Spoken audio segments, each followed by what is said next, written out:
Hello అండి, అందరికీ good morning. Welcome back to Priyanka blogs. అందరూ ఎలా ఉన్నారో కామెంట్ చేసేయండి. మేమైతే చాలా చాలా బాగున్నాము. మరొక రొటీన్ బ్లాగ్తో అయితే మళ్ళీ వచ్చేసాను. సో ఇంటి ముందు అయితే రోడ్ పోసారు. పిల్లల్ని స్కూల్ నుంచి తీసుకురావడానికి అయితే చాలా కష్టంగా ఉంటుంది. బట్ ఈ 1 వీక్ ఇలా ఉన్న తర్వాత అయితే మంచిగా ఉంటుంది కదా అని చెప్పి ఇంకా అడ్జస్ట్ అవుతూ ఉన్నామన్నమాట. తప్పదు కదా ఇంకా మన కోసం. ఇక్కడ వాటర్ పోసుంటే దాని మీద ఆడుతూ ఉన్నారు. ఈవినింగ్ స్కూల్ నుంచి వచ్చిన తర్వాత ఇంక ఇదైతే నెక్స్ట్ డే మార్నింగ్ చికెన్ చేస్తున్నాను ఇవాళ. ఇది చుక్కకూర చికెను. ముందు రోజు అంతకుముందు మార్కెట్కి వెళ్ళినప్పుడు చుక్కకూర తీసుకొచ్చానని చెప్పాను కదా. సో అదైతే ఉంటే ఒకసారి ట్రై చేద్దాం. ఎప్పుడు వేయలేదు. చుక్కకూర బాగుంటుంది కదా పుల్ల పుల్లగా అని. చికెన్ నైట్ తీసుకొచ్చారు హస్బెండ్.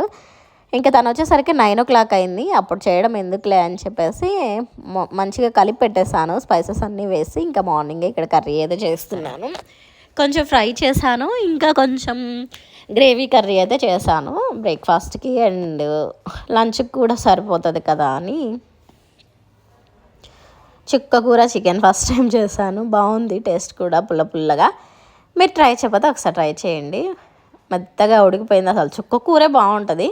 ఇంకా అది ఎందులో వేసినా కూడా సూపర్ హిట్టే అనమాట.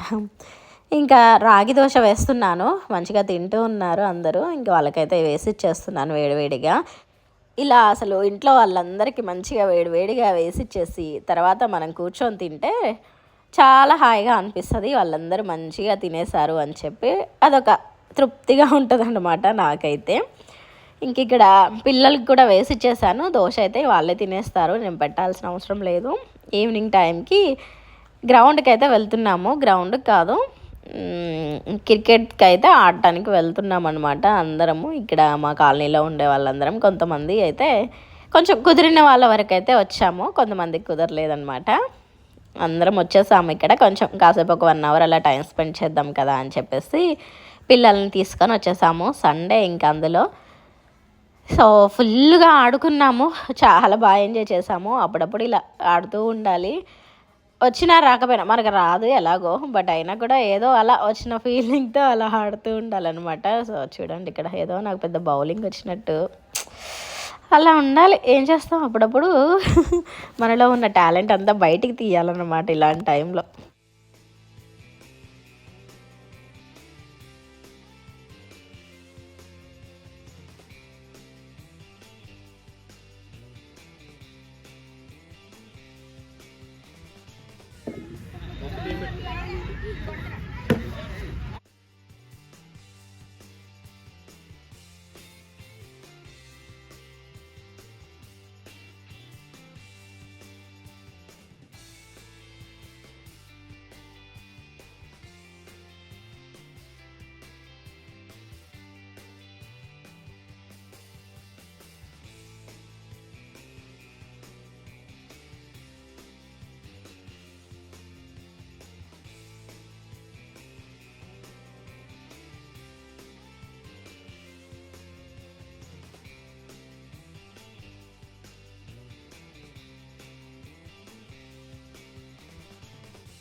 1 అవర్ టైం అయితే చాలా ఫాస్ట్గా అయిపోయినట్టు అనిపించింది. ఇంకా మా టైం అయితే అయిపోయింది, ఇంటికి వెళ్ళిపోదామని చెప్పేసి ఇంకా బయటికి కూడా వచ్చేసి బయలుదేరేసాము కూడా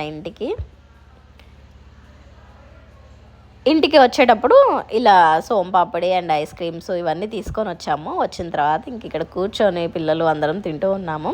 అయితే ఆ రోజు మా కాలనీలో అంకుల్ వాళ్ళతో ఇంట్లో ఒక చిన్న ఫంక్షన్ ఉంది. సో అందరూ చుట్టాలందరూ వచ్చారు. ఇంకా మేము కూడా అక్కడ అటెండ్ అయిపోయి ఇక్కడ పిల్లలతో అయితే గేమ్స్ అండ్ డ్యాన్స్లు, ఏ ఫంక్షన్ ఉన్నా సరే ఖచ్చితంగా డ్యాన్స్లు అయితే ఉంటాయి అన్నమాట. మా డ్యాన్స్లు బతుకమ్మ డ్యాన్స్లు ఏ వేసినా మాకు అవే స్టెప్పులు వస్తాయి. అందుకే మేము అలా పిలుచుకుంటూ ఉంటాం అన్నమాట. ఏ స్టెప్పులు వేయాలన్నా బతుకమ్మ స్టెప్పులు అయితేనే మాకు ఈజీగా ఉంటుంది. సో ఈ స్టెప్ చూస్తే మీకు అర్థమయ్యే ఉంటుంది ఇది ఏం సాంగ్ అనేది. ఇంకా ఇంటి ముందే ఇక్కడ సాంగ్స్ పెట్టేసుకొని ఏదో జస్ట్ అలా అందరం కలిసాం కదా అని చెప్పేసి ఇంక ఇక్కడ ఎగురుతూ ఉన్నాము. ఎలాగో డిన్నర్ చేసాము మటను, సో అది అరిగే వరకు ఎగరాలి కదా అని చెప్పి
టైం ఆల్మోస్ట్ 12 అవుతుంది. నెక్స్ట్ డే ఇంకా పిల్లలకు స్కూల్ ఉంది కదా అని చెప్పేసి అందరం అయితే వెళ్ళిపోయామన్నమాట.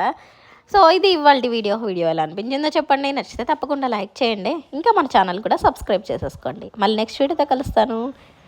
బాయ్.